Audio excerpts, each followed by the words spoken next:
नमस्कार, आपके साथ मैं हूं विद्यानाथ झा। शुभ समाचार में हम हमेशा सिर्फ ऐसी खबरें लेकर आते हैं जो हमारे लिए अच्छी हैं, वो खबरें जो हमें प्रेरणा देती हैं, वो खबरें जिनसे लोगों का जीवन और देश बदल रहा है। आज हम आपको मिलवाने जा रहे हैं 23 साल की रिया शर्मा से। रिया जो इंग्लैंड गई थी फैशन डिजाइनर बनने के लिए, लेकिन जब वापस लौटी तो सिर्फ कपड़ों और लोगों को खूबसूरत बनाने के बजाय लोगों की जिंदगियों को संवारने की बेमिसाल पहल की उन्होंने। एक रिपोर्ट आपको दिखाते हैं। जब भी किसी पर एसिड अटैक होता है तो हम उसके बारे में चर्चा करते हैं। समाचार चैनलों पर भी पैनल बिठाकर सभी अपने विचार इस बारे में व्यक्त करते हैं, लेकिन कुछ ही दिन बाद भूल जाते हैं।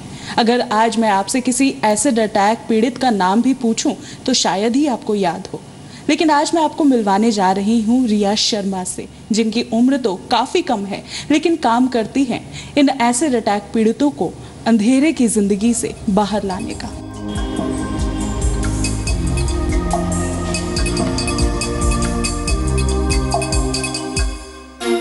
महज 23 साल की रिया शर्मा देखने में आपको अपनी उम्र की किसी आम लड़की की तरह ही लग रही होंगी, लेकिन इस छोटी सी उम्र में रिया की नेक नियति और हौसले ने उन्हें मिसाल बना दिया है।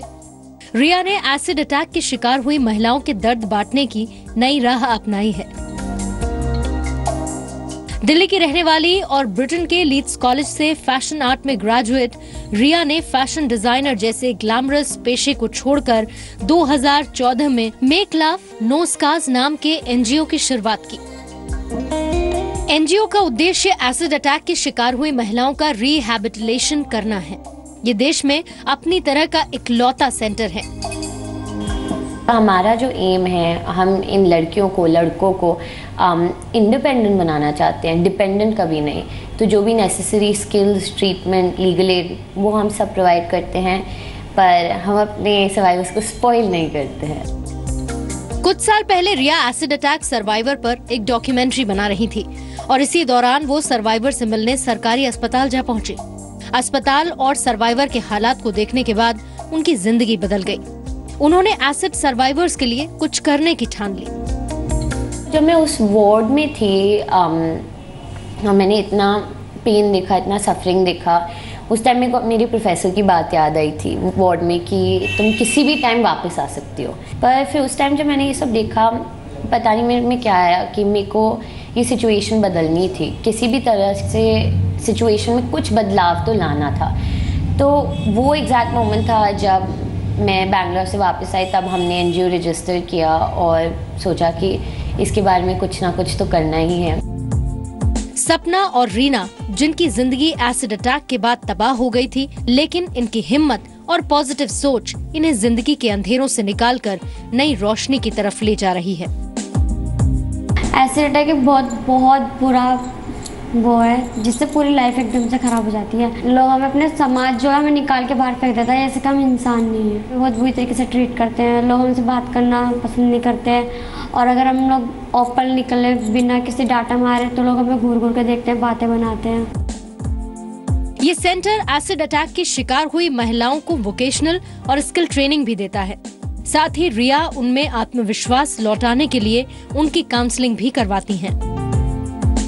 लड़कियों को वो इंग्लिश और कंप्यूटर की बेसिक ट्रेनिंग देती हैं। रिया इन लोगों के लिए डांसिंग, सिंगिंग, मेकअप की वर्कशॉप भी चलाती हैं। मेकअप आर्टिस्ट की मदद से वो एसिड पीड़ितों को अपने चेहरे को कैसे कवर करना है ये भी सिखाती हैं। मैं ऐसे करके उसको फिर ऐसे जब देखने के लिए करी तो फिर वो फेंका तो मेरे यहाँ पड़ा। जब यहाँ पड़ा तो मैं यूं करी उसकी तरफ, तो जब वो फिर से फेंकने करा तो मैंने यूं कर लिया। जब मेरे दोनों हाथ पे आ गया, दोनों हाथ पे आने के बाद फिर इतनी जलन होने लगी, इतना जलन, अगर मैं अभी भी इतना चाह के सोच के चिल्लाऊंगी तब भी नहीं चिल्ला पाऊंगी जितना उतने समय में चिल्ला रही थी। एक अनुमान के मुताबिक भारत में हर साल करीब 1000 एसिड अटैक की घटनाएं होती हैं। दुनिया भर के कुल एसिड हमलों में से 80% महिलाएं होती हैं। लंदन स्थित समाजसेवी संस्था एसिड सर्वाइवर ट्रस्ट इंटरनेशनल के मुताबिक हर साल दुनिया भर में करीब 1500 लोगों पर तेजाब से हमला होता है। हमारे बहुत सारे सर्वाइवर्स ब्लाइंड है, इसलिए तो अभी हमारा फोकस है कि हम ब्रेल सीख रहे हैं खुद, ताकि हम अपने ब्लाइंड सर्वाइवर्स को इंग्लिश सिखा सके ब्रेल के साथ। पिछले साल सुप्रीम कोर्ट ने अहम फैसला देते हुए नाबालिगों के तेजाब खरीदने पर रोक लगा दी थी। 2013 में सुप्रीम कोर्ट की सोशल जस्टिस बेंच ने साफ कहा है कि प्राइवेट अस्पतालों को एसिड पीड़ितों का मुफ्त इलाज करना पड़ेगा। इसके साथ ही कोर्ट ने कहा था कि तेजाब हमले के शिकार लोगों को कम से कम 3 लाख रुपए का मुआवजा दिया जाए और एसिड अटैक से पीड़ितों के इलाज और पुनर्वास की पूरी जिम्मेदारी राज्य सरकार की हो। भारत में क्रिमिनल लॉ में संशोधन के बाद 2013 में एसिड हमले के मामले में दोषी करार दिए गए व्यक्ति को 10 साल या आजीवन कारावास की सजा का प्रावधान है।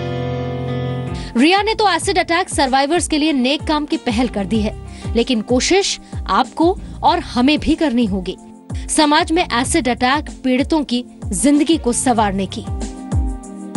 यशस्विका, जी मीडिया, दिल्ली।